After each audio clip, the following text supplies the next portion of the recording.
Good evening, everyone, and welcome to Sci-Fi Vision presents The Last of Us: Look for the Light. This is episode 204, day one, and we are ready to talk about this amazing episode.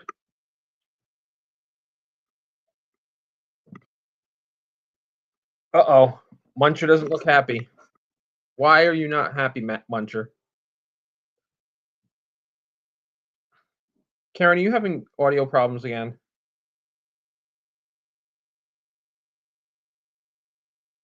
Why is my picture not? Yeah, whatever. Uh-oh. We are so well put together.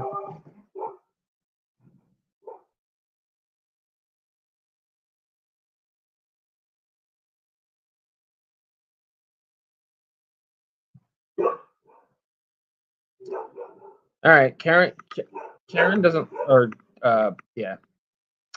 What is this place? StreamYard doesn't like Karen.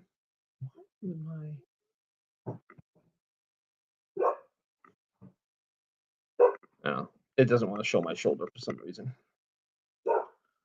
Anyway, while Karen figures out her audio issues, I will start talking about the episode. Now, I'm a non-game player, and I like it. Can you hear me now? I can hear you now. All right. And there's Jamie. I am here, just right. tweeting that we're doing this because I should have done that. You didn't put on your background, Jamie. Oh, you're right. I see the message. God, you see your couch. Oh, shut up. It's gonna make me exit out and come back. I'll be right back. All right. So, hey, Ark found us. Hi, Ark. I thought she forgot where we were. Does like me either, AJ? Oh, StreamYard doesn't like StreamYard hates her also. Okay, so episode 4. This was episode 4. It is called. I forget what it's called. It was called what? Day 1. It's called Day 1. Yeah, Day 1. I'm not sure why it's called that. It's Day 1 that they're in Seattle. Oh, okay. All right. Yeah, I had to ask Artie why it was called Day 1. Well, it looks like you're going to see my couch because Chrome doesn't have it logged in. So the episodes are named after chapters in the game. Okay. Oh, are they? I didn't even realize that. I didn't know that either till Artie told me. Well, none of us played the game, so yeah. So I'm gonna guess Muncher's a game player and doesn't like it because Artie too is having issues. Really? So I'm interested to hear what those issues could be because I think I am too. A lot of people. Go ahead. I was just say I hope Fletch shows up tonight because he seems to be the one gamer that's accepting the show for what it is. So I want to see how he feels, and since he wasn't here last week, I'm curious. You know, as a non-game player, I liked it. I thought it was really good. I thought it was pretty good, and there are what I think were a couple. I don't know if these are scenes from the. I assume this episode might have been pretty close to the game, or maybe not if gamers are unhappy with it. But like there are some scenes in here that kind of seem to be maybe like big moments or big for me as a viewer. I mean, certainly I have a seeing what the Seraphites are capable of is not at all what I expected when I saw them walking around in their little hand-woven clothes. I said the same thing. I agree. I didn't. That yeah, they seemed like very docile, just want to be left alone type people. Whoa, Jamie, what the hell are you doing? Hold on, I'm sharing the screen here. Give me 1 second. And Ellie and Dina had some moments that I guess are pretty pivotal in their relationship, and I think probably everyone must have been happy to see, whether you play the game or not. It's always great to see Jeffrey Wright on your screen, right? But I mean, Ark says this game kind of diverted a lot from the game. And Jeffrey Wright is in the game playing that character. Yeah. That I know. And Muncher's just ready to bash on the direction of this show.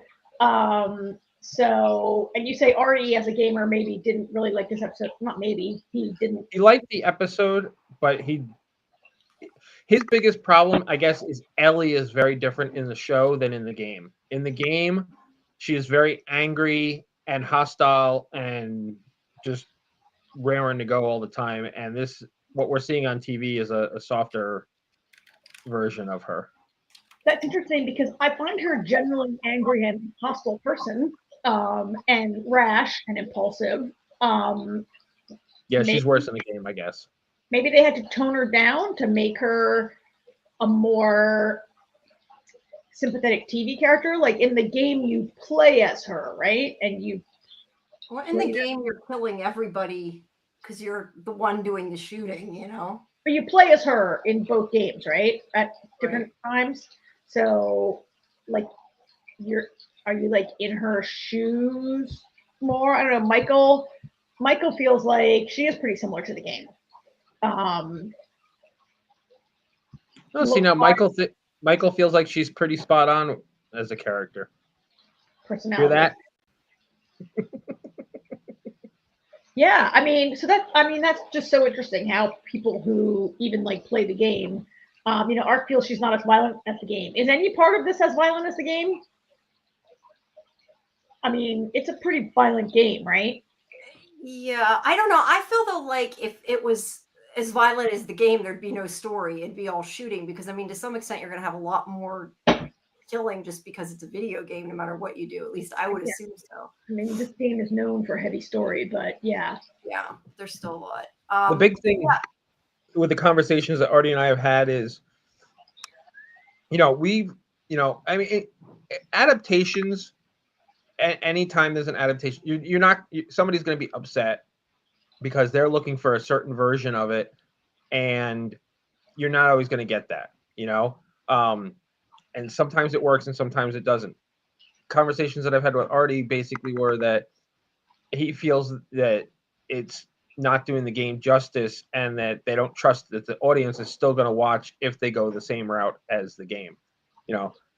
I've been doing this a lot longer with seeing adaptations, and I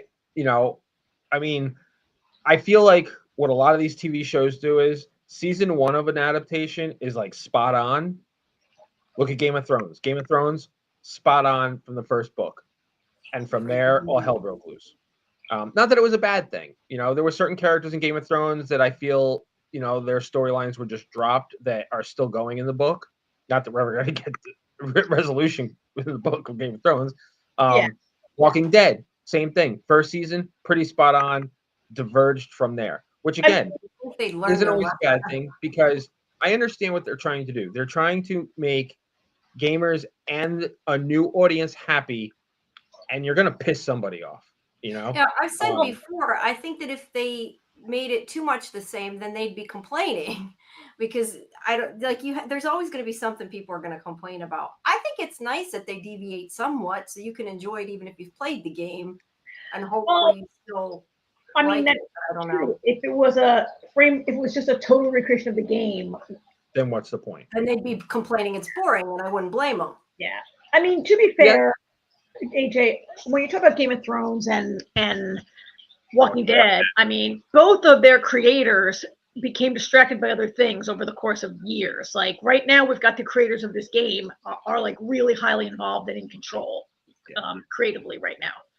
And that's the thing. Like the two creators of the game are heavily involved. They have writing credits on every episode.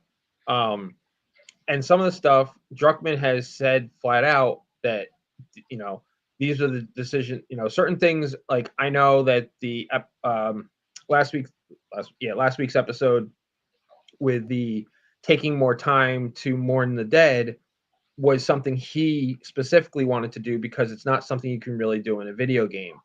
Nobody wants to sit around and take the time for that in a video game. They just want to keep shooting. Yeah, I feel like they were able to. Some things maybe they wanted to change, I don't know whether they're changing them as long as they're not changing them for the sake of making them different. Yeah. Right. I don't know. I mean, I enjoyed this episode, but again, I haven't seen it, but I guess the whole thing with Dina and Ellie was changed. I Well, don't. and with all that said, our intention is to evaluate this as a television program and not in comparison to the game here on our show, right? We want to really talk about it as a piece of television. And not related to a game that we've never played. True. So you want to break it down? Yeah, let me get my, wrong file. I lost there it is. All right. So in the episode, we're introduced to, like you said, Jeffrey Wright, and his name is Isaac Dixon, I guess, because they don't say Dixon, but it says Dixon on his uniform, so I assume it's Dixon, from Fedra. And there's like this whole thing here, I guess, and I'm wondering if he took that kid that he took, the younger guy, because he wasn't like a jerk like the rest of them. Yeah, because they're all making fun of. They call them, I guess, the people in the town voters because they think it's funny because they took away their right to vote. Because he explains that the one kid doesn't even know what they're talking about, and he's the one that he takes out outside of the armored truck. I was trying to think of what to call it. And he tells everybody to stay in there because they're going to do it. It sounds like usually they just go out and kill everybody, because he says it'll end like it always ends if they all go out. And that's supposed to be why he's going out on his own. But then obviously you find out that he's meeting these people, and her name is, I think it's somewhere. I thought I had her name. Do you remember what her name is? Probably not. No. Oh, wait, there it is. Hanrahan, I guess. But anyway. Yeah, Hanrahan. So these are the Washington Liberation Front. This is, I guess, the beginning of where it became more like it is now, I would guess, because it seems like they don't have that many people, at least yet. Yeah. Wouldn't you say that he's probably the one that kind of got everybody together and made it more of an army? At least that's the impression I get, the way that they showed it. I mean, you don't really know, but I was kind of assuming he's like their leader or whatever. I mean, I don't know about that. I didn't see any indication that he is, or at least a leader of this area anyway. I don't know. He was a Fedra, like he was the leader of those men that were in his truck with him. He was somewhere in the Fedra pecking order. I don't think that high up, probably, right? He chose to betray Fedra and join the resistance. And I think this Hanrahan was the leader of whatever he's joining there. But I don't know. To me, I don't know if there's any indication. I don't know. I think this was about was to see how, have the wolves become what they hated. He like wanted to go against the Fedra because we're assuming, yeah, because they were the way they were. And now he's torturing like people and killing people and like, Well, I feel like we don't have the whole. Obviously, we don't have the whole story, right.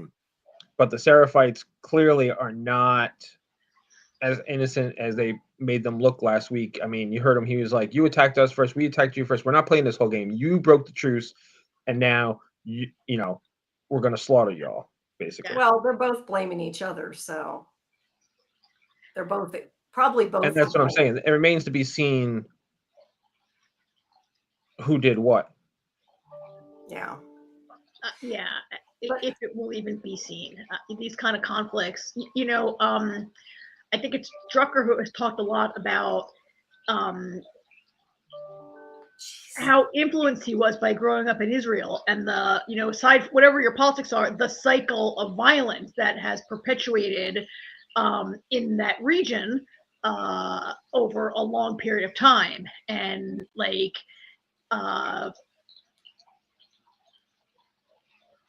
without solution. I mean, I want to delve into the politics of that, and he doesn't intend this game to reflect that, but he's been pretty open about like spending time in a region that has a lot of violence, violent factions fighting each other has like influenced some of what he did here, right? And so I guess that's what I took from these scenes. I know Jim, you want to get into it a little more, but the idea that he this has been going on now for at least 11 years, right? It's 11 years ago that he like goes against Fedra, and now he's against somebody else. Like, what really has happened in Seattle over this years, and has it just been like violence now for the entire time? I mean, granted, there's a lot of violence when you have to like shoot infected all the time, but that's a whole different thing, right? Yeah. Yeah. I want to talk about some of his violence, but I'll wait till we get to the scene where he's torturing the guy, because all right. First we have. I knew Jeffrey Wright was coming, but I almost didn't recognize him at first because Is a helmet on? Well, because I didn't know who he plays, and I'm just not accustomed to seeing him be like in a role like this, right? No, he's not usually the violent guy. And so I guess I was so absorbed by what I was watching that I didn't even think about who the actor was for a second, and then I was like, oh, that's Jeffrey Wright. Well, but I think that's a good thing in a way, because it means you're pulled into the show and you're not paying attention because they are the character rather than the actor. Yeah. It's not necessarily a bad thing. So let's see. Ellie and Dina are going into this building. Now, I did not, obviously she finds them on and stuff, but I didn't get until after. I don't know I guess you weren't supposed to get it until after. But I got it. Okay, well, I didn't realize what she did when she tells Ellie, she's like, I gotta go pee, I'll be out in a minute. And she found something and you didn't know what it was, that it's supposed to be. Yeah, I immediately said, somebody's pregnant. I was like, and Artie just kind of smirked. I didn't see it.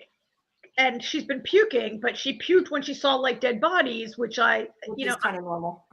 It's kind of normal, and yet she's been on patrol and seen a lot of dead like walkers at least, and people. But I didn't put two and two together. Without walkers. No, I'm just kidding. Whatever they are, infected. I was glad that I didn't see it coming because I had that surprise. But to me, it felt a little. I guess it's right from the game, but to me, it felt a little. All that felt a little rushed. But at any rate, yeah, I saw the monostat, but I didn't go to. My mind didn't pick up that she's in the feminine product aisle, and that there would be pregnancy tests in that aisle also. Yeah, no, you could tell she found something, but I guess you'd have to be I wasn't really thinking about it. I guess I wasn't looking for anything to know, but there she's in the pharmacy. Yeah.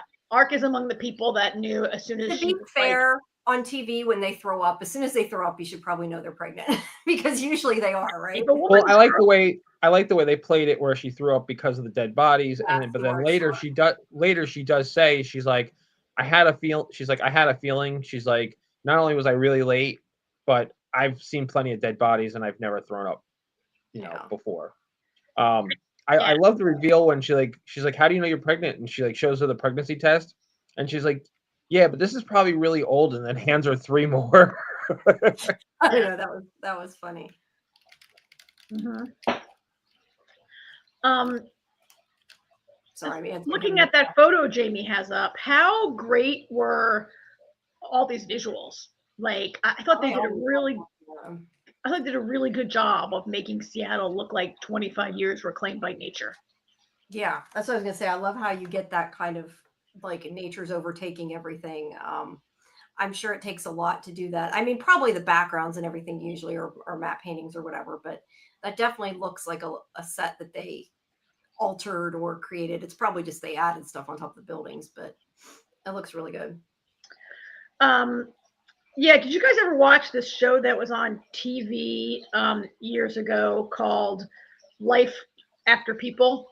Is that what it was called? It was a whole show on Discovery Channel about like if people like disappeared off the planet and like what would New York be like?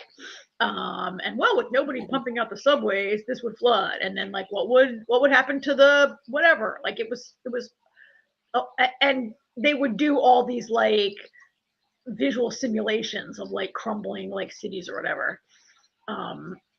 It reminded me, these scenes reminded me a little bit, but this looked really good and kind of, I mean, I don't know what a destroyed city would look like, but to me, this was more believable than some other things that I've seen, right?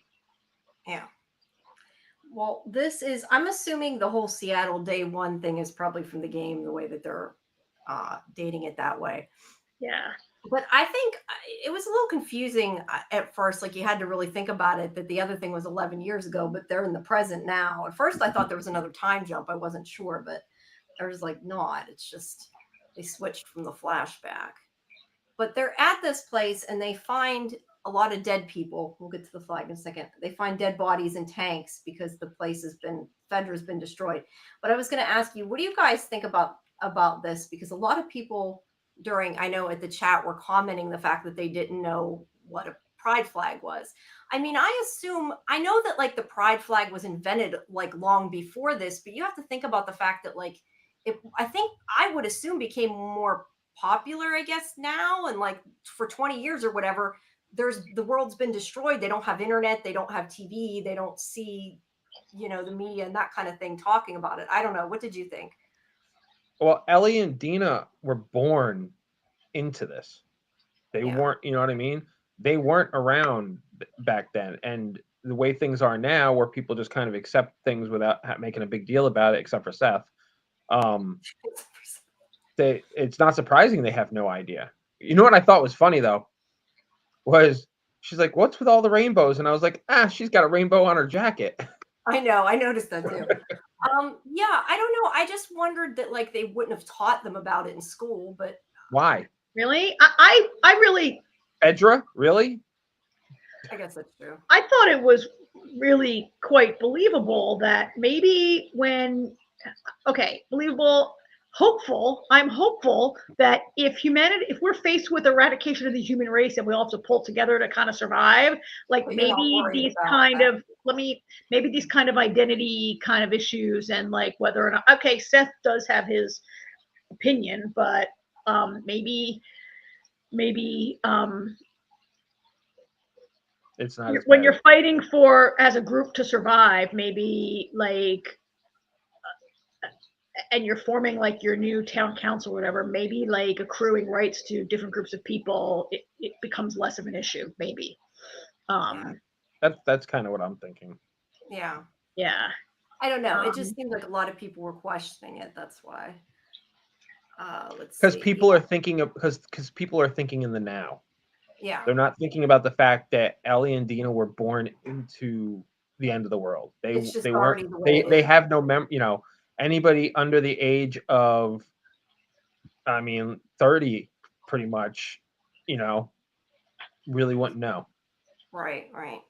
Yeah, Michael says if you don't have direct contact with a queer person from before the infection, you have no way of knowing without internet. Yeah. Well, either that or maybe it's just because it's like an accepted, you know what I mean? Like it's accepted and they don't make a big deal out of it. So, because the whole point of pride is to, show, and I'm assuming that like, because it's not equal and all that. And hopefully if the world's destroyed, you're right. Hopefully it's not an issue and everybody's happy to be together, whether they're clearly different prejudice against different people still exists. Seth didn't think that they should be kissing in a church, or maybe nobody should be making out in church, whether you're right, no matter which two people they are, maybe nobody should make out inside a church. Wait, hold on, Karen. Think about that a second. Every time somebody gets married, somebody's making out in the church. I know, but they shouldn't be making out. You know what I mean. I thought it was just. It's really, like a high school dance. You gotta stay so far apart in the church, right? Without reading too much into it, I thought it was a nice reminder that these are children of the apocalypse who don't know the old ways. Right. And everything they find going into a city like this is going to be new to them, right? Not everything. Ellie was raised in Boston, but Ark says really what they were talking about in the chat was they had issues with true realistic decay over 24 years. That toy bunny should have been dust, right? That toy bunny does look pretty new in that shot. Yeah. No, I meant the chat from the other night I was talking about. We were all discussing it. That's why I brought it up. Yeah. And there's there's the pride sign. So there's I like that, how they like really put the I don't know. I don't know that we have any regular chatters who are from Seattle, and like how much anyone would say, wow, this really looks like Seattle. I know it looks like it would fit right in with the game, but that's about that's about as much as I can. You know what I thought was later on in the story when they get out of the radio tower, and I was like, oh, of course it's raining. It's Seattle. Yeah.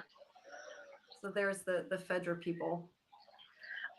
I took this as though they had stumbled upon maybe the original scene that we saw in the first in the open, but maybe not. Well, no, because they were all in a sardine But they were can. in the truck. They were blown up inside the truck, all those guys. Yeah. I think as things started to deteriorate and more people started thinking about things like Isaac was, I think there were other Fedra that it sounds like there was a split faction of Fedra soldiers going, you know what, this is ridiculous, we're out of here, and the other ones are like, no, get back, and you're soldiers, and there was a fight. Yeah, a lot of times. But like Ellie said, one asshole killing another asshole. Yeah, pretty much. Yeah, because she does say they look like they killed each other. So that you're right. I think it's that they split off. Thinking about when we're talking about they wouldn't know about things because they grew up the apocalypse and everything. They probably don't even know what a bank is, to be fair. Like really, not really what it is, unless it's like they've read about it. I just was thinking of that as I'm looking at it. Like I was thinking more like the cleaners. God, well, that too. Yeah, they had to wash their own clothes for their entire life. Yeah, you have a machine that washes. You have dishwashers. Yeah, no, you're right. You're right. Actually, they probably don't wash them all that much unless they're in a town like they've been in. Yeah. Ellie thinks they're in the wrong place, but they see the WLF, and again, I think I'd said it earlier, but that actually did at least at one point stood for Washington Liberation Front. I'm not sure at what point they started using a wolf logo, but that's I mean, it's not. So I guess the idea here is that Ellie does not think things through, and she's like, "Let's go kill them all." And it's like, they're on a hill. It's middle of the day. You can't do that. So at least she talks her out of it. She's very impulsive, Ellie, right? But it's a little. Is it surprising to you guys that she grew up in a Fedra school? She went to like Fedra Academy for a military academy, basically military orphanage for her whole life, and now she's been trained by Tommy and Joel, and she goes on patrol and all that stuff. And yet she has no like operational awareness or planning, or like she doesn't like. She has not learned to do anything except rush in and act on her emotion, right? She's not. Yeah. She didn't even consider like it's winter, you can't go across the country in Converse. Like sometimes I feel like sometimes she seems really dumb to me, and I wonder, was she? Jamie, let me complete my. Like, was she this dumb in the game, or are these things that are added, or am I just like picking it a little too much? But she seems to not have this. She'd be dead by now. She didn't have Dina with her, right? Yeah. She would have had frostbite on her feet and died, or I don't know.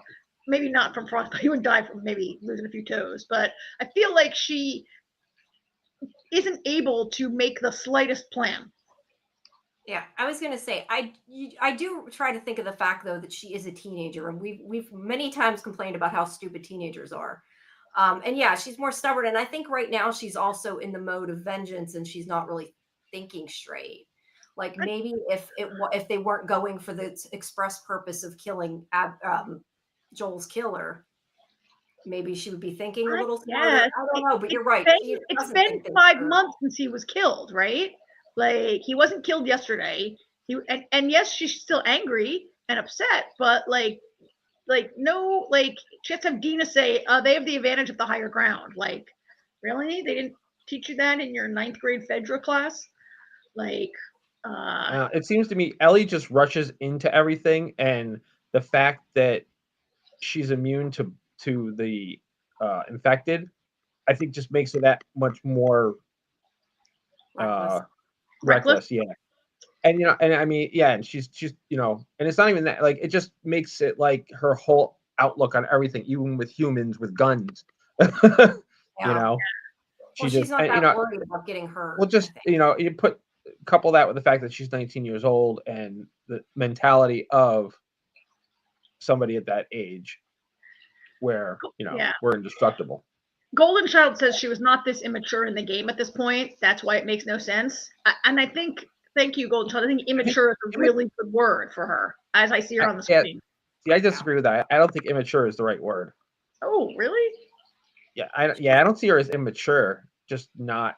She just doesn't think things through. Like she's impulsive, reckless. Yes, immature. I don't think that's the right word. I don't know. Dina reads much more mature than Ellie, and I don't know if she's that much older.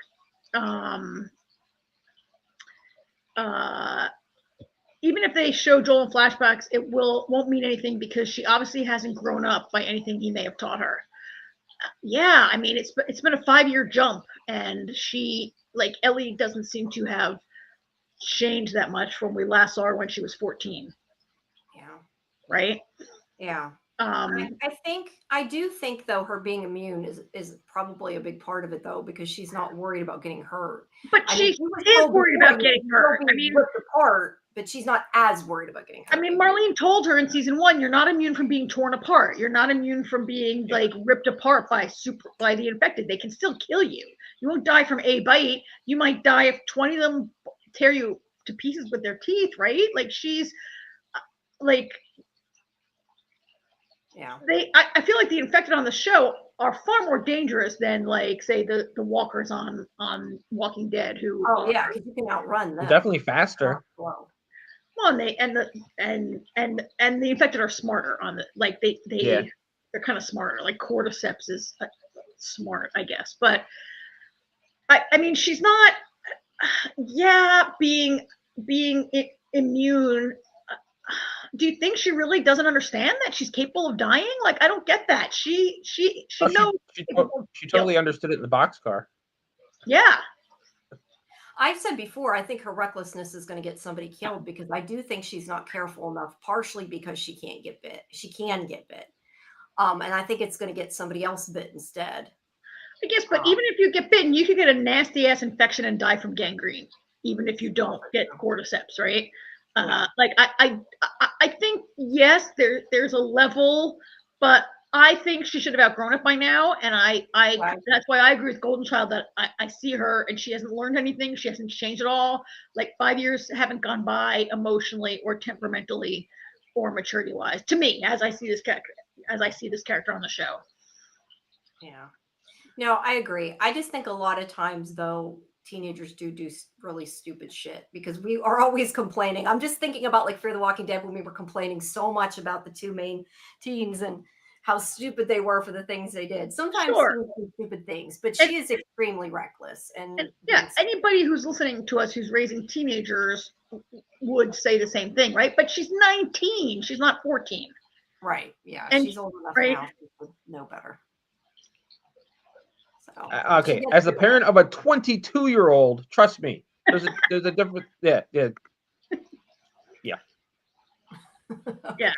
Still not fully there yet, right? Not quite. All the synapses aren't firing at the same time. Yeah. So they go in this record store. Oh, the music shop. Record store. That's a good point. Arc says she's not as mentally mature, even though she has the street smarts, but has not learned restraint. I think she hasn't learned restraint. That is very true. Her. I kind of wonder if Dean is a little bit older, maybe too. I don't know, and it doesn't necessarily matter. I'm wondering if she's maybe a little mature because she's older. Yeah. Dean has also been living in a society for a lot longer than Ellie has too. That's the other thing is Ellie grew up. I mean, she had rules obviously because she was in Fedra, so you can't say that she didn't have like structure, but I don't know. She had a different structure, so I don't know. Yeah. But anyway. So, whoops, it stopped changing when I clicked off. All right. So they find drums and that Dean is messing with, but she finds the guitar. And, I got irritated because she didn't put it back after in the nice case. I'm like thinking, it was so well preserved. Put it back. Maybe that's stupid, but that was I thought she might intend to come back for it, but yeah, that's what I mean. Too. Put it away in the case. But I think I'm guessing they did it to mimic the game scene. But it also happened kind of quick. Like, they she plays the guitar and then that's where everything kind of starts. Yeah. Ark says that Dina is a couple years older. Yeah. Yeah, I don't know. And light years more mature and level-headed. Clearly.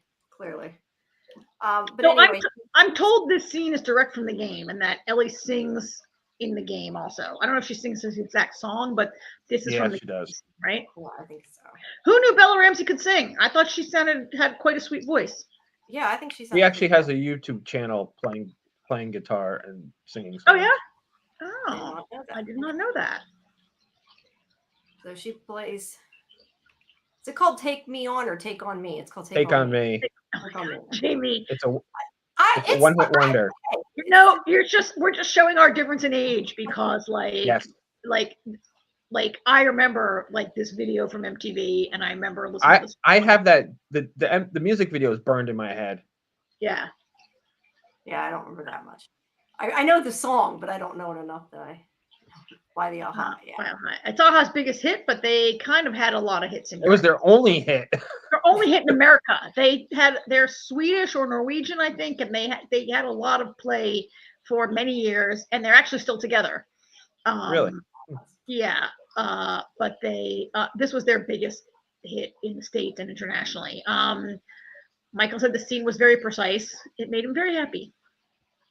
Yeah, I can like see how. I mean, I haven't seen the scene, but it does seem like it would be right out of it the way they did it. Now, I think they mentioned in the behind the scenes thing about her being so emotional, like it was kind of, I guess, cute. Her meaning this actress? Yes. Well, meaning Dina was emotional. Was kind of, I guess, because she is pregnant, which I don't know. To me, didn't necessarily mean that or clue me into that or anything else, but. She is emotional to the song. I mean, I'm not pregnant, and I felt emotional when I watched it, and I'm not pregnant, right? It was like, I mean, I think you're right, Jamie. She's got a lot of hormones coursing, right? Yeah. But yeah, and I think they also said, or the actress said something that, like, I think she said Dina knows now at this point she's in love with her. Maybe I think she said. I can't remember. I'd have to go back and watch this special, but well, she already knew before that. She was in denial. Confirmed it. I thought this was also a nice scene because this season and this show and this season is a lot about hate and violence, and we had a lot of violence in this episode, and they're planning to commit violence, and it's nice to have this sort of like moment when you see that Ellie can like set it aside for 5 minutes and take up this thing, and this thing that Joel taught her, that's important to her because Joel taught her to play the guitar, right? Yeah, I would have loved to have seen him actually teach her, like not a whole thing, but even just like a little bit if we had seen it before. But I mean, obviously you get that he did, but and he mentioned teaching. They said, I mean, I mean that is stated earlier in the show. Yeah. I mean, he says, "I can teach you." I think in season 1, right? Yeah. Either way, it's a nice scene, but I don't know. I just kept thinking, why didn't you put it back? Then you can come back for it later. Put it in the cave. I'm letting little dumb things bother me, but all right. No, so then we get more with Isaac, and he goes into this whole explanation of his pots. I loved this scene. This was so great because I was like, this isn't what, you know, the whole time I was sitting there, he's talking about the pots and everything, and I was like, this isn't what it seems like. And then you find out he's torturing the Seraphim. Really? I actually figured right away that that's what it was when he turned the fire on. I figured he was talking to somebody who was torturing.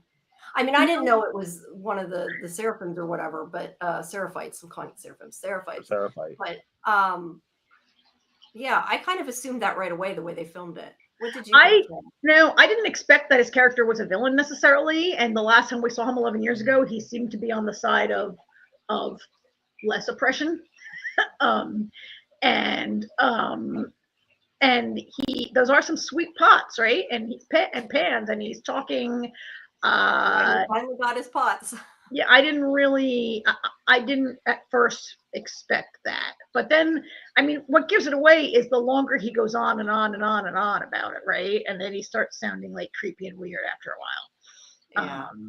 I don't know. I just, the way he was talking, kind of assumed it. But I also really, really, really hate torture scenes. So I think I'm more like worried it's going to be a torture scene. So I'm more tuned into it, I guess. I don't know. But he got his pots and pans, and he's going to burn the guy with it. Now, I did not get as many pictures of the guy because he was, you know, completely naked in most of them, and I didn't want to edit the pictures. So I just didn't take quite as many, so we didn't get naked bits. But so well, I don't want YouTube blocking it. So although, you know what's funny is they never blocked that video. That person came on and posted porn. So this is though I did want to talk about the violence. You know, look, I get that two sides fight, and it's always like, you know, your side is the right side, but I don't know. To me, it makes him wrong because he's torturing him, regardless of whether they're also killing their people. I don't know. I kind of wonder, is there a better way to go about it? But I guess if he's trying to save his own people, it's kind of hard to see the other side. I mean, there's an argument as to whether torture is ever appropriate or even useful, right? And some people will cite studies that when you're torturing someone, they'll cite anything just to make you stop, whether it's true or not, right?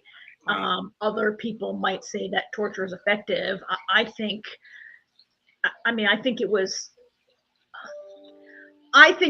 a bit of a red herring a bit in this scene, because you saw the Seraphites. I saw the Seraphites last week, and they only have like little hammers, and they appear to have like inferior weapons, and they appeared kind of like almost peaceful, right?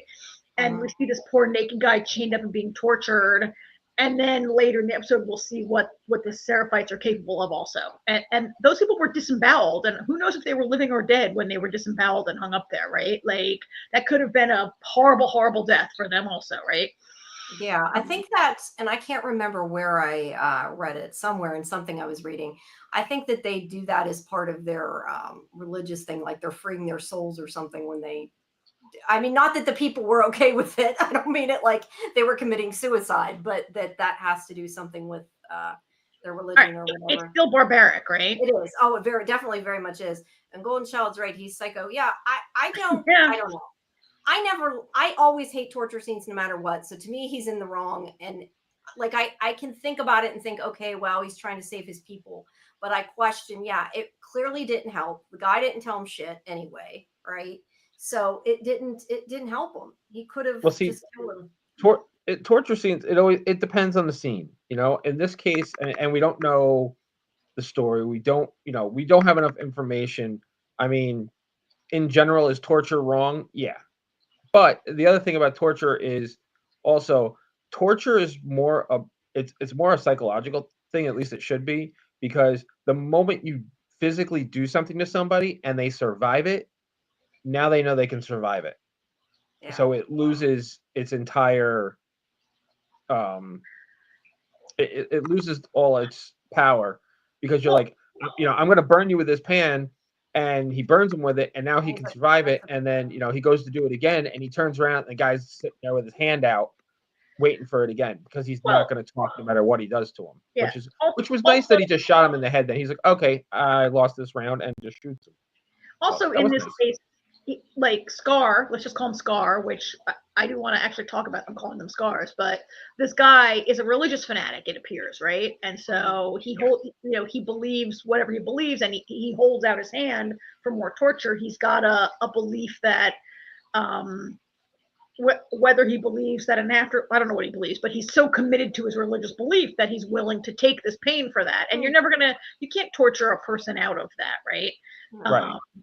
Well, he's also protecting his people, though, too, I think. It's kind of a bit of both. I mean, he didn't say that. What he said was professed a religious, like, devotion to the prophet, and, like, you're wrong and we're right, right? Right. But he told him to tell him where the attack was going to be. So yes, but he never said, you'll never get it out of me, you can't attack them. He said, you'll never get it out of me because I believe whatever, right? We're followers. I'm just saying, I believe you, Jamie, that he's probably trying to protect them, and that's why you torture someone, because often on TV, when you torture someone, they give up the info, right?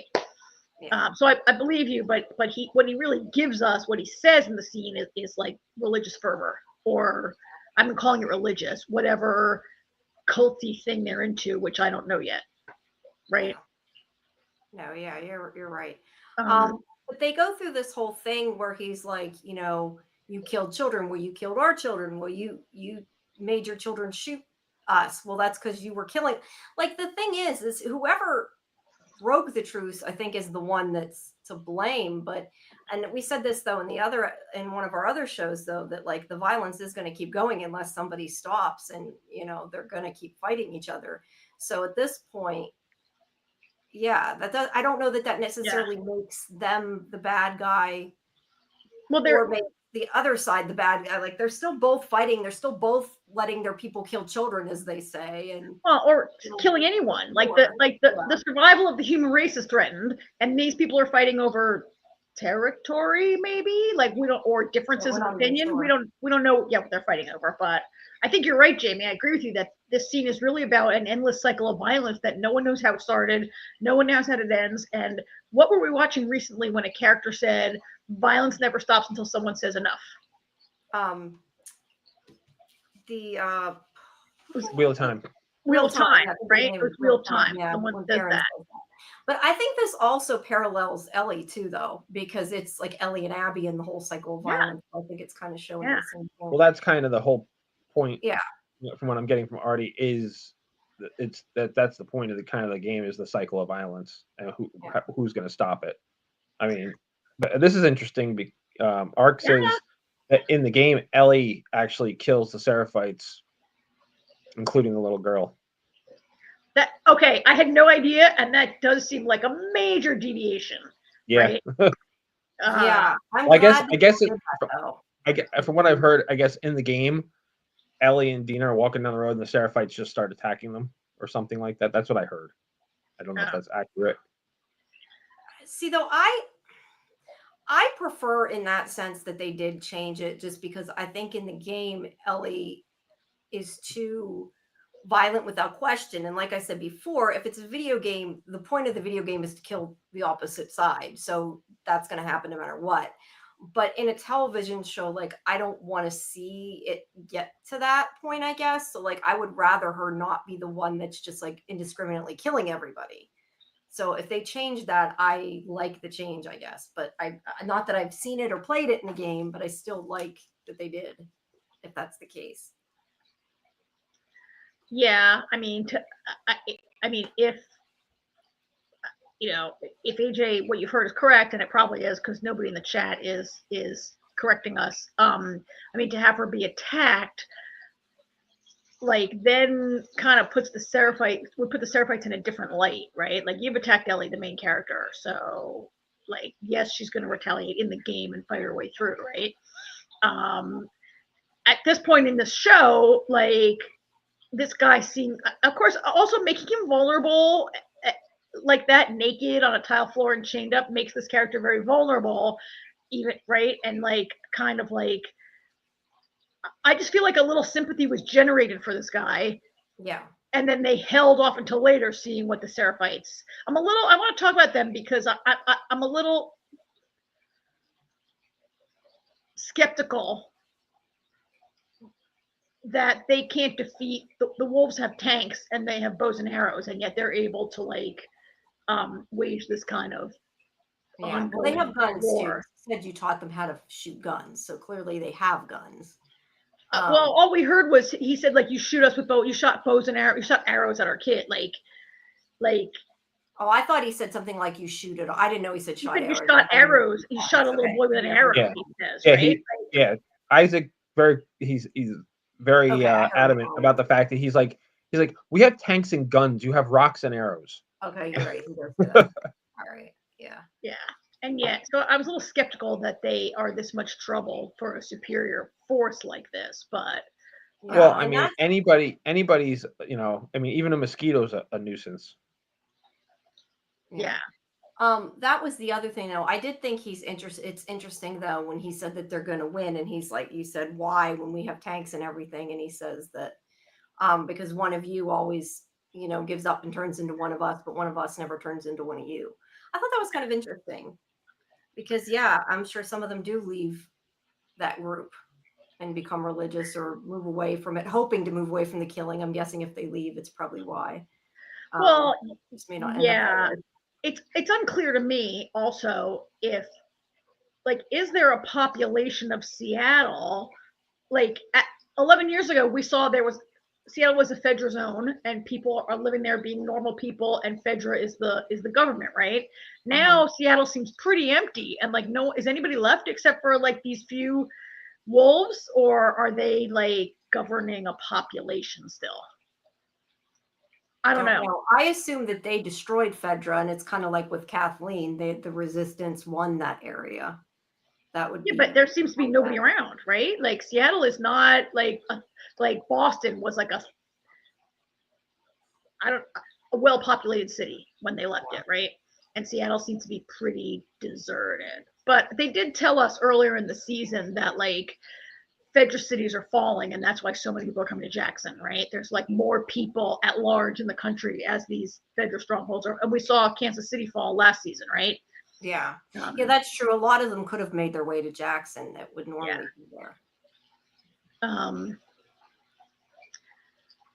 This scene was also, so this guy, guy, he's the guy from the first, he's the guy that for some reason Isaac handpicks him to survive the.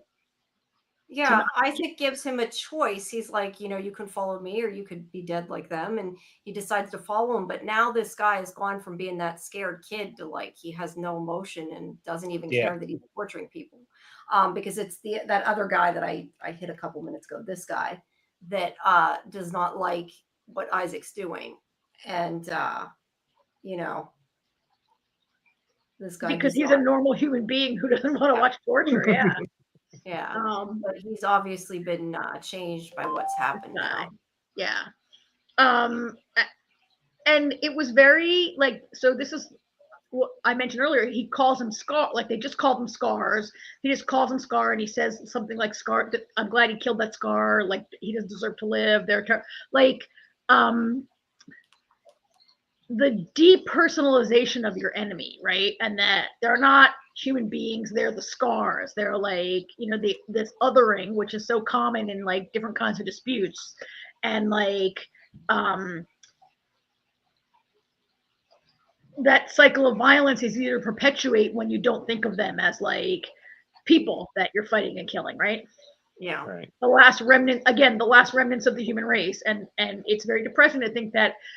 It's very believable to me that this is what happens when we're faced with annihilation. Let's all fight each other, right? Yeah, it's sad, but it's true. Yeah. So then we have, oops, hold on, I lost where I was at. All right, so they have made their way overnight to where the WALF is, and they're going to sneak in through the radio tower. Yeah, the radio tower. It's better.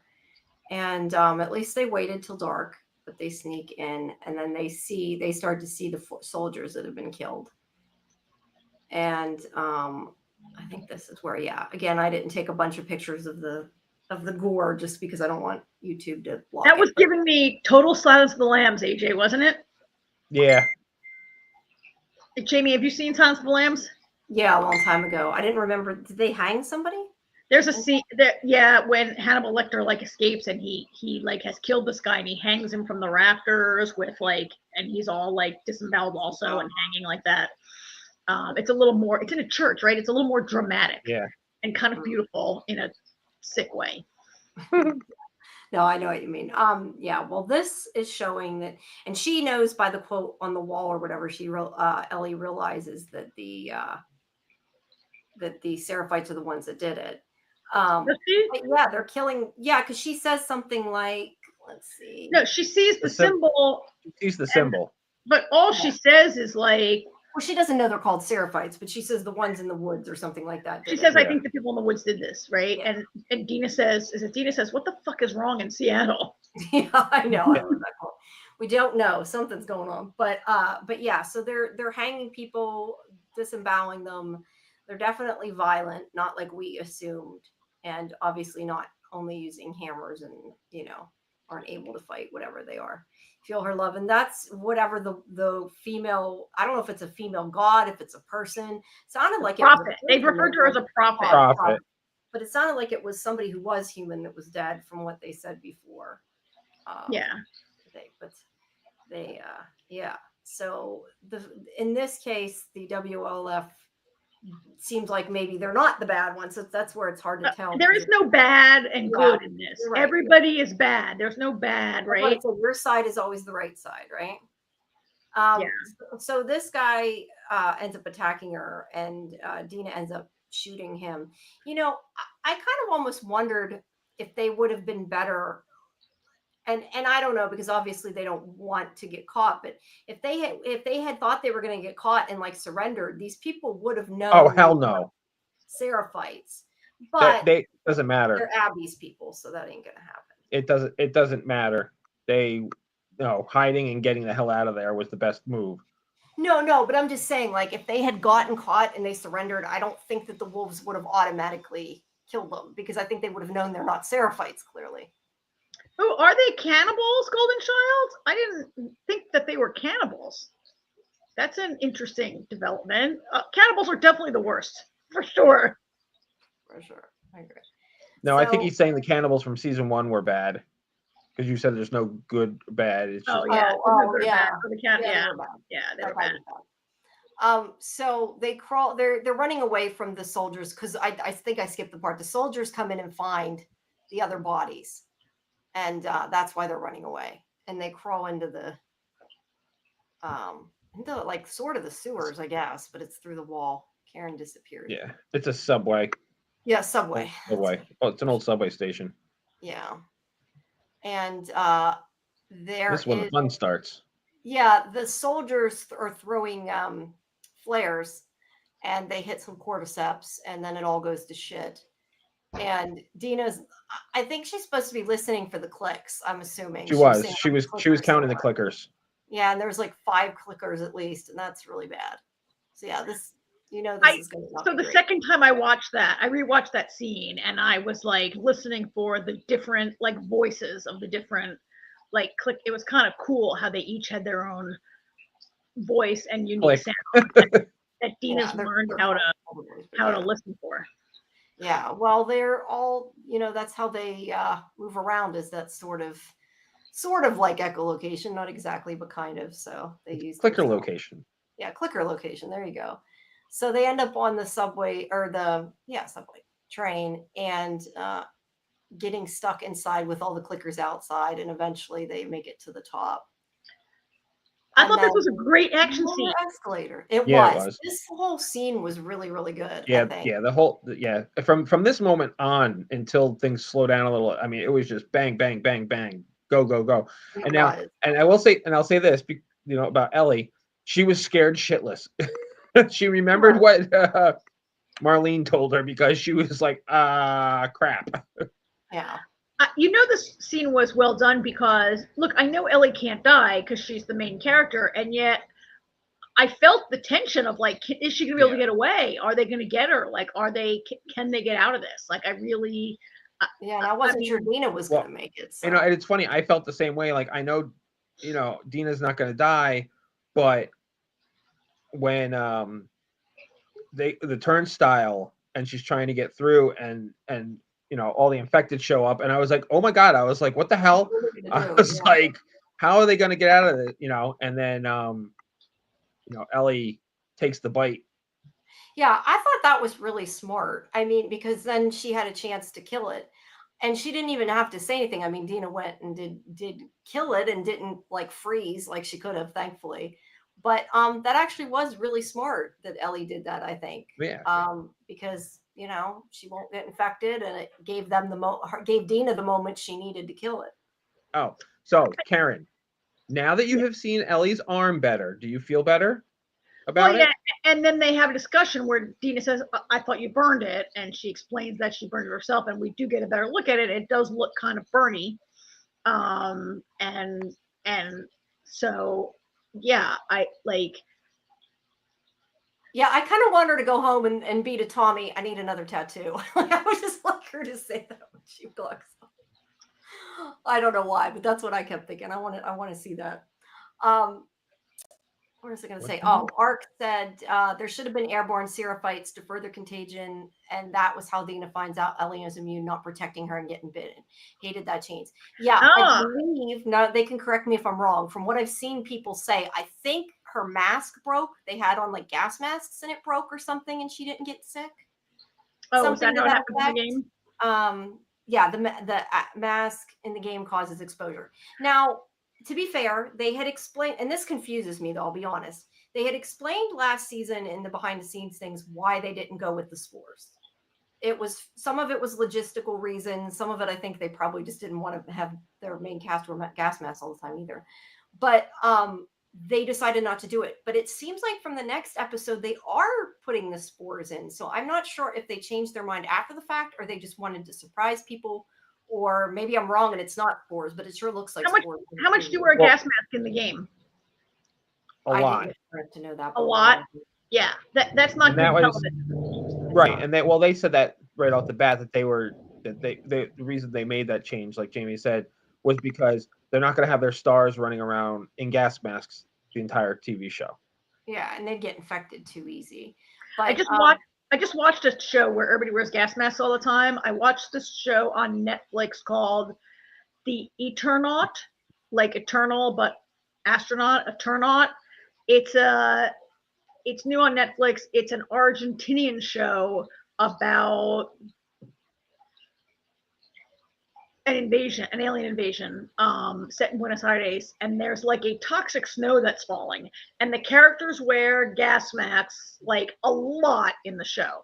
Now, it's fine with me because I'm watching it with English dubbing and English subtitles, so I'm not trying to have to just listen to it. But I could often not tell which character. Like, I'm like, who is that? I gotta which coat were they wearing? It was hard for me to tell the actors apart when they were all wearing gas masks. Do you know how much people would have complained if Pedro Pascal was wearing a gas mask the whole show? Yeah, because he already wore a mask through the. I think Pedro Pascal would have complained too. That too. But yeah, I mean, they have that problem too when they have like helmets for astronauts and things like that. I mean, it's not a fun thing to film with. You can't hear with them very well. Well, the gas masks don't cover your ears, so I guess that may not be in that case. But yeah, I guess they've decided to bring them back in some capacity, but we don't know yet. But there they are getting stuck in the turnstile. You know, they are lucky. As much as these things are smart, I don't think they know how to climb and things like that. So at a certain point, they get stuck. Otherwise, they probably would have figured out how to get through. So that helped them at least. Well, yeah, because they were pushing on both sides. Yeah. So they go in, and Dina is like ready to shoot her, and of course Ellie's like, "Don't, I'm not infected." And I'm glad she at least told her right away, because Dina was ready to shoot no matter what, and she's like, "Well, just wait. If I get infected, you can kill me." And thankfully, she gave her the benefit of the doubt. Yeah, I thought she was a little thin on explanation. Like, she's like, "I'm immune, just believe me." And like, I thought like she doesn't say like, "I've been bitten 3 times already," because she has a bite. Like, we've seen her get bitten someplace else. Remember, she got bitten like maybe in she cut it. Yeah, in the first I would have been like, she could have at least shown her arm and been like, "See this tattoo? See these burn marks? This is from other bites." I covered them. Yeah, and she never says like, "My mom was bitten when I was in labor, and that's what happened to me," or that's she doesn't know that. You know that? Yeah, I was gonna say I don't think she doesn't know that. We know that. Yeah, because Joel doesn't know that. Like, Joel didn't know that to tell her that. But okay, or she never says like, "That's why I met up with Joel. He was protecting me from people who want like to take." Like, she just states, "I'm immune," and like lets it lie there, and Dina believes her, I guess, because she's her best friend and she's also in love with her and she's inclined to believe her. Yeah, but she didn't want to shoot her in the first place. Yeah, she should have shown her all her bites. I feel like even if they were covered, she could have probably shown them. But yeah, I think though, if you love somebody, you would be inclined to give them the benefit of the doubt and kind of latch onto any explanation you could, because you didn't want to kill them. So I buy she waited, but she should have given a better explanation. I agree. Any explanation. She gives 0 explanation. I'm immune. Like, wouldn't any person say I'm immune if you're about to be shot and you don't want, like, not every person when bitten would say, "Please shoot me." That's a thing we see in zombie shows and in the show. Like, if I get bit, Jamie, promise me you'll kill me, right? Yeah. And you know the people to do it, but I could see that not everyone would just stand there and take it. Some people might fight it, yeah. But I could see how like people might just say that I'm immune just to get away, right? Or let me run away and become infected. Don't shoot me, right? Let me just live as an infected. Is a life choice. That one could make, right? But I thought maybe, and maybe she doesn't have to explain it all in the game either, but I thought there could have been a couple of sentences of of a little, or be like, "Here, I've bitten 3 times, here's all these scars I have, look." Yeah. I honestly, I had said I thought she should have told them before she went out with Dina. Just because if something like this happened, I mean, if Dina was a different person who didn't care about her, she might have shot her without thought before she could say, "I'm immune," which is why I said she should have told her. I knew she wasn't going to. You know what the thing is, though? I mean, think about it. Ellie, you know what it is? Ellie did, she was quick on her feet to save Dina, letting the infected bite her.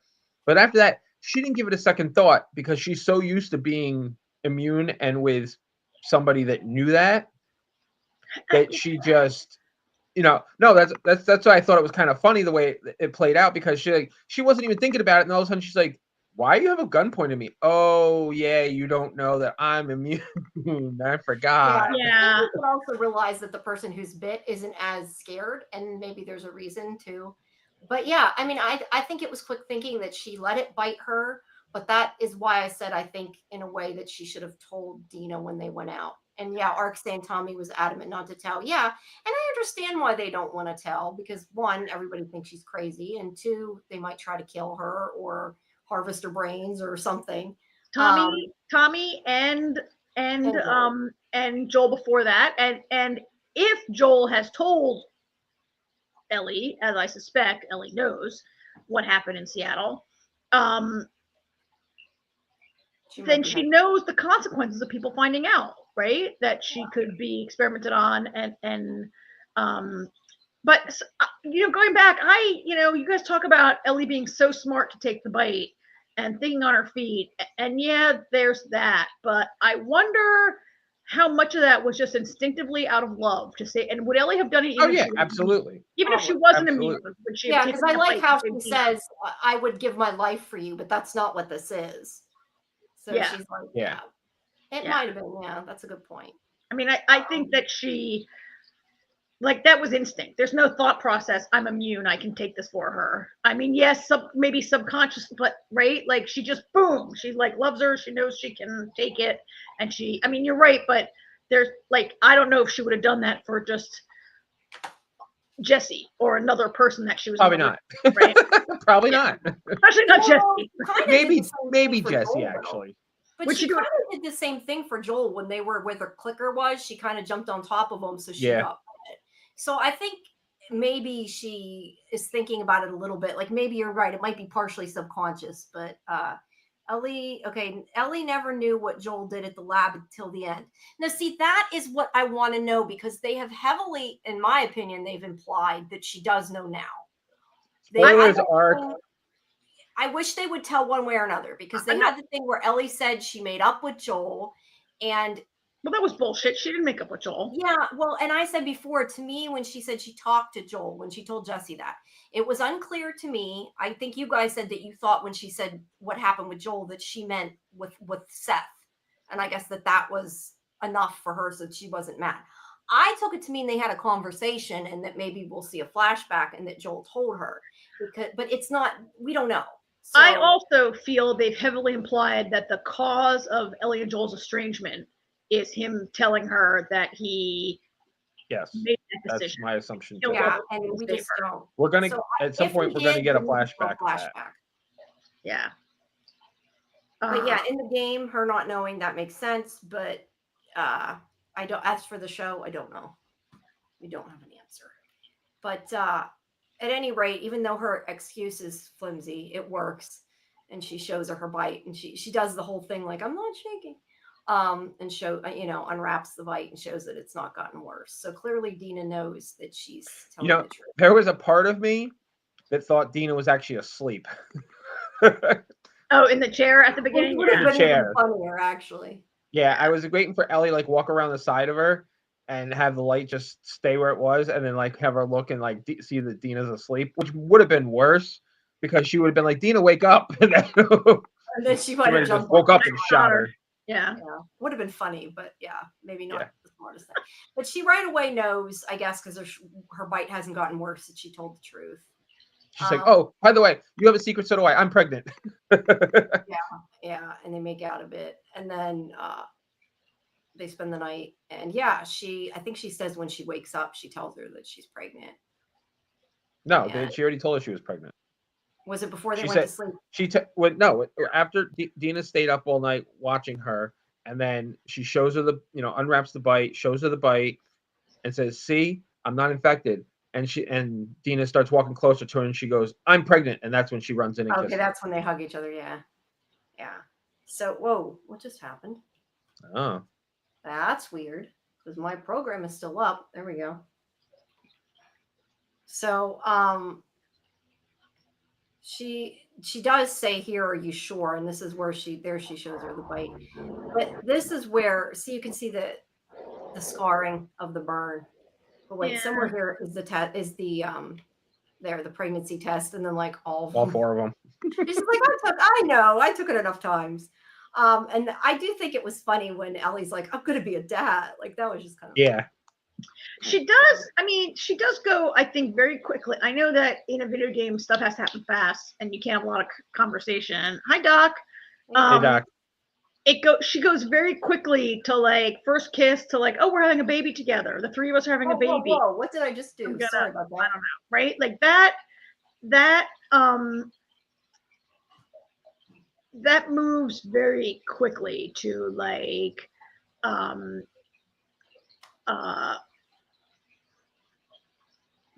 to acceptance and excitement to raise a child in this world. I mean, I know, like, it to me, that they went from like hiding their feelings from each other to first kiss to all of it to having a baby in like a 5-minute scene. It was a lot, right? I get it has to happen quickly. But it makes sense because of what Dean, because Ellie asks her, she's like, why now? And Dina's like, pretty much because if you weren't immune, I never would have had the chance. I never, she's like, my future that I had envisioned was gone, because you got bit.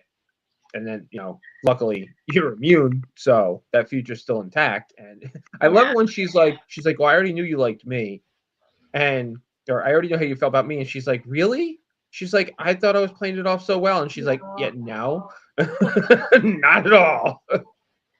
Yeah. What Golden Child says is true. They should have been had the sleeping together scene at the record store, not after she tells her she's pregnant. That was weird. That is kind of an odd time to that they did it, I guess. But. Well, and I don't know if that's how it happens in the game, that they sleep together and then other action happens and then you find out she's pregnant. I don't know. I mean, but yes, they did have this very intense moment where, like, when Ellie sings and Dina is brought to tears. Yeah, it would have made sense there. And I kind of was waiting for it then. Now that GC mentions it, like, were they gonna fall into each other's arms after this intense, like, emotional singing thing, right? No, it's after the intense, almost dying thing. Yeah. And the pregnancy thing. Yeah. I don't know how to hide this comment. How do I do this? You gotta click off it. I can't get back up to it. Hang on. I got it. Not agreeing with. Thank you. So, love Ellie's response to the pregnancy. I'm going to be a dad. I thought that was cute too. Yeah. And Samuel says too that the scene's bizarre to him. Yeah, I think it was just the timing a little bit. But yeah, I mean, like, I get it. I mean, she thought she was going to die, so it also makes sense they had sex there. I mean, almost dying. People on TV feel very sexy after they almost die, right? They also feel very sexy when someone sings to them. So it could have been either, right? But it was a little, like, I just feel it was a lot happened. There was a whole progression of the relationship in like 2 minutes, right? Well, Artie said that they, in the game, they've already established a relationship before Seattle. I don't know what game they did it in the greenhouse. Considering green's in quotes, I'm not sure what. I don't know if it was painted green or stuff is growing in the house. I don't know. But they had already like done that. I know what he means. Elliot's shop, where Ellie and Jesse were in the game, it's Ellie and Dina that go out together, and Joel and Tommy. Oh, and they discover the Eugene's, where Eugene was growing all of his pot. Oh, okay.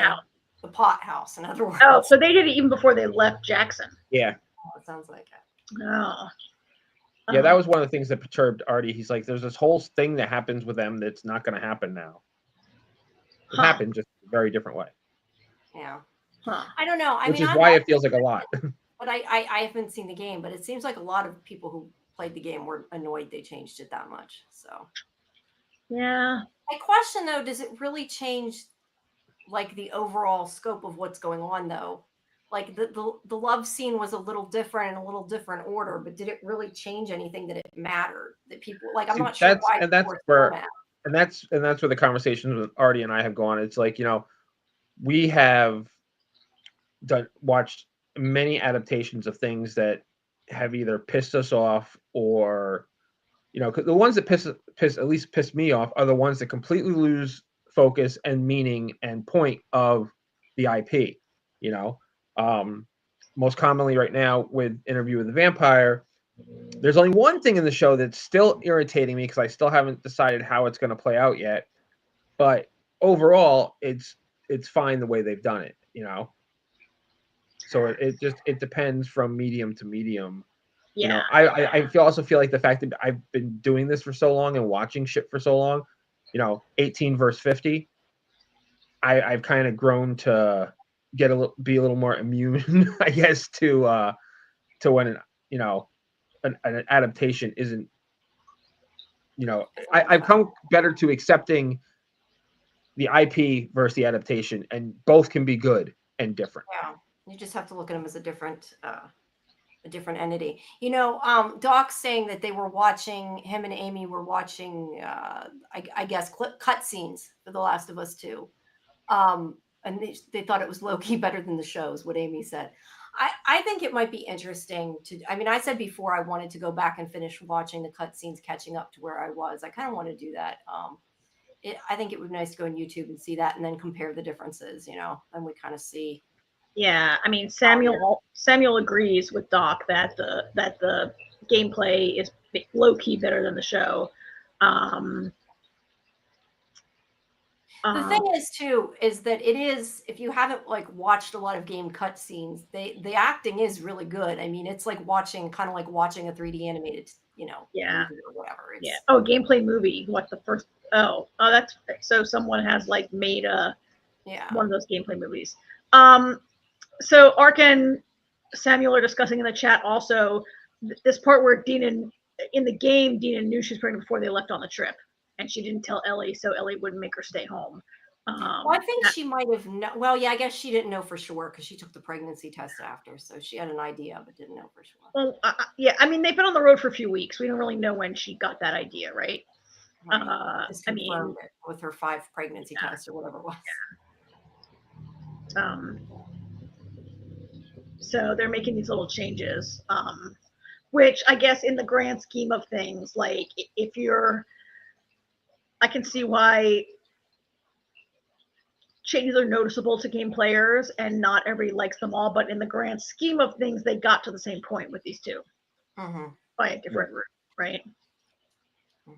Yeah, and that's always going to be the thing, is as long as the message and the story are relatively the same, because again, what's the point of a one-to-one?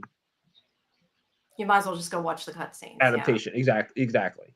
One thing I strongly feel about is when you do adaptations, there are key moments that you have to do right, like the highlights, the really big moments that you have to do right. Otherwise, you're going to turn off a lot of people. I stopped watching Walking Dead because of it. I feel though they're that moment of their love story though is probably a big moment to a lot of people. True. So that might have been part of it too. It's a big thing that they changed. I don't know. To me, if I've watched the game, I've said before, I would rather it be some different. So I'm surprised a little bit. I mean, I don't know what people consider big moments in the game to be. Obviously Joel's death, which I watched the gameplay right after the episode, and it was practically the same. So that for me was.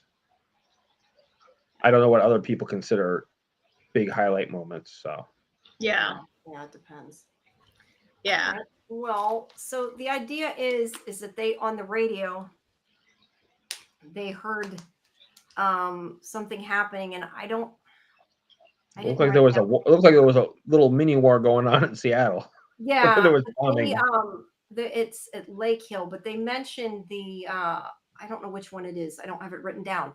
One of the people that was with Abby was mentioned on the radio. So that's why Nora. They say, get the people to Nora, get Yeah. the injured to Nora at such and such a location, at Lake Hill, I guess.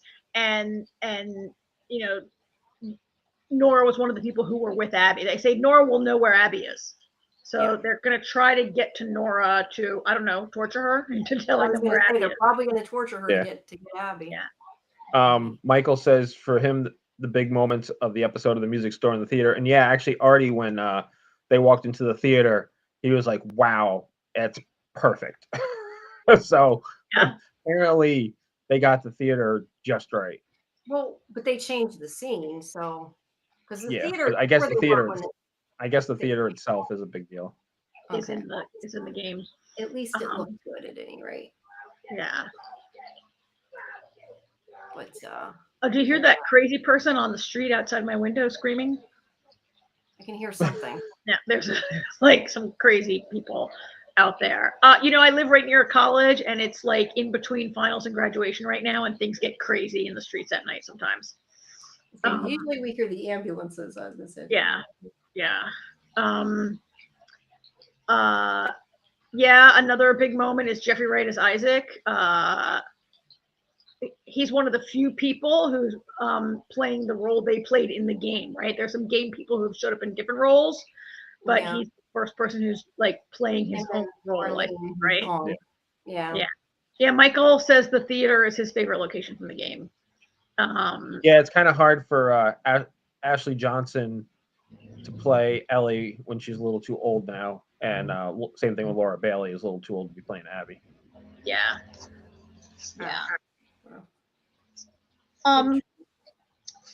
So these two are actually on a roof here, right? This is like become like a green roof that they're on. You know, Ellie. It's funny because Ellie like takes this lesson that Dina has like earlier in the show. We've seen. I think we saw Tess and Joel like teaching Ellie in season 1, like, let's get to higher ground, take the lay of the land, right? Several times in season 1, Joel's like, we got to get to higher ground and look out over the city and see where we can go, whatever. And it's nice to see Ellie, you know, cut Dina off and say, yes, we got to get to higher ground and get a map and see what we can find. Give it 5 minutes and you'll probably hear sirens with that yelling. And then this is the shot where they're like, this is the final shot, right? Where they're like, Ellie's like, Dina, you should stay back because you're pregnant. And Dina's like, no, we go together. And they clasp hands. And I think that's the end, right? Yeah, pretty much. They're going to go together is the point. Because Ellie does want her to go back at first when she finds out she's pregnant, but she talks her out of it. Ellie will be toast if she goes alone. Yeah, I know. Michael says that's why Bella's perfect because she looks like Ashley Johnson to me. So Ashley playing her mother with Chef's Kiss. I agree. She does kind of look like Ashley. Yeah, they definitely have similarities. Yeah. So there are 3 episodes to go. I have seen a few comments online that with the amount of things that happen in the game, will they even find Abby by the end of the season, or is Abby next? Probably not. Abby's. I don't see them. No, I don't see them finding Abby this season. Well, you guys like my new Willie Nelson T-shirt that I just got today? Yeah, Abby. We won't even maybe see Abby this season, right? Or maybe like the finale is like getting close. Yeah, it might be. Yeah, it's actually funny because Artie was last night, because we just watched it last night. Actually, we've been very busy, and Artie was like trying to figure out. He's like, I think I know where the season's going to end, and he was very excited about where it's going to end. But then he was like, oh, but wait, there's still this and this, and he's like, how the hell? And then the more he thought about it, the more he was like, how the hell? What the hell are they doing? I mean, we have some Seraphite business to take. I don't know what it is, but we know nothing about them, and I feel like the Seraphites have to get an episode, or like there has to be an info dump, and some Seraphite versus Wolf distraction or obstacle for these two to get through, right? Yeah. I mean, obviously, we have at least one more season and maybe 2 more seasons. So, like, well, the story has 2 more seasons. Whether we get 2 more seasons remains to be seen, but I assume so. They've put enough money well, into they're it. planning for 2 more seasons, right? I mean, I know a lot of people are saying, "Oh, the ratings," but I don't think the ratings are that bad, are they? I know a lot of people are complaining, but I don't think the I ratings. don't think HBO discloses ratings. They don't have ratings like. Yeah, and I don't think HBO cares about the review bombing on Rotten Tomatoes. Yeah, there. The critics score is still like 92% on Rotten Tomatoes, whereas the review bombing by viewers has dropped below 50%. Well, and HBO's greatest metric is subscribers, and they're about to kick us all off our shared passwords, and we'll see if, like, people resubscribe. when I get kicked off, I'm gonna have to pay for HBO to watch the rest of the show, right? Yeah, and I guess that's the thing too. As long as the people that pay for it like it, they don't care, which I don't blame. Or it drives more people to join. Like, who knows how many subscriptions they've increased by. So ratings are not really a thing for them. I mean, they are. They have their own metrics, but they're not like reported the way they used to be reported for regular television, right? Michael is honestly shocked that we even know who the Seraphites are at this season. So expecting it to be them to make a later appearance. Yeah, so they clearly changed the order of things then, it sounds like. Drawn out.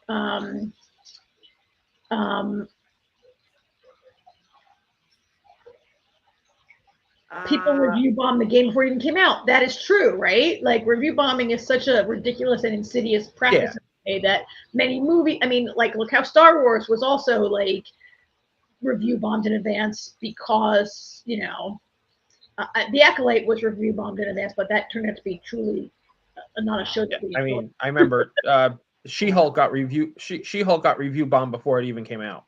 Yeah. So it's like. And thank you, Samuel. I don't trust audience scores anymore because of review bombing and hate raids. Yeah, you got to watch it for yourself. Yeah, like, you know, the Frank and Bill episode, which everybody agrees was an amazing episode, got trashed on social media. Yeah, for a bunch of reasons. So we had a quote up here predicting Abby will be a cliffhanger. Ark thinks Abby will be a cliffhanger. Probably. Yeah. Goldjohn liked The Acolyte. I liked a few things about it, but in general, didn't love it. I feel like it deserved another season. I'd probably rather watch The Acolyte than Andor. I would have liked The Acolyte better if I could see what the hell was going on. Every scene was so underlit, I couldn't tell what the hell was on my screen. That's either your eyes or the TV. Maybe I have too much black saturation on my television. I have a giant TV. I have a 55. I know this is a different show, but actually, you know what? I'll tell you after the show, Karen. Never mind. All right. Anyway, we have 3 episodes to go, right? So, since none of us, I am going to share the Discord link in the chat while you guys are. You're gonna watch Sunday? Is the show on Sundays? Yeah, I was gonna say our watch Sundays party will be Sunday at 9 when it drops in Discord. I post the link there and make sure you join for our schedule. And then our next show we have tonight. Well, at 10:45, we're having, or not 10:45, 9:45. Sorry, don't listen to me. At 9:45, we're having a watch party for Towards Zero because our live stream, Scarlet and I's live stream, is at 11 tonight for the final episode of Towards Zero.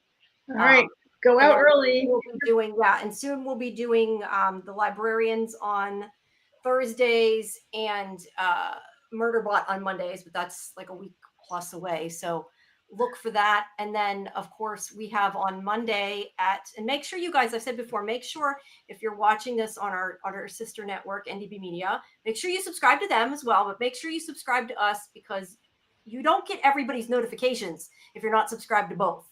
So you want to make sure YouTube as well as because especially because I put up more other videos and stuff, it screws up sometimes. You get notifications for everything. So subscribe to SciFi Vision as well as NDB Media.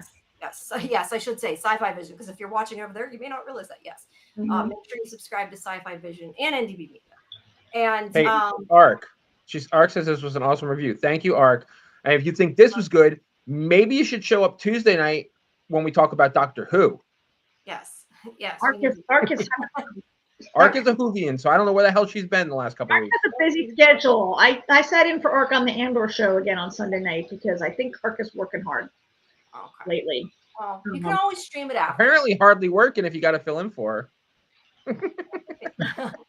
Anyway, as I was going to say, Monday nights now we have Dead City Watch Party at 8, and our live stream will be at 9 on Mondays.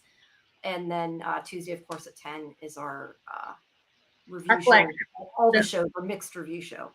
Yeah. That's a lot. Yeah. You can see Jamie on every one of those shows. You can see me and AJ once in a while. Yeah. Yeah, but I will see you guys hopefully at 11. But yeah, but you can always get the schedules and everything too. I can't keep up with Jamie's schedule. There's just no way. 2 nights a week doing this is enough. Well, I'm enjoying doing these live streams.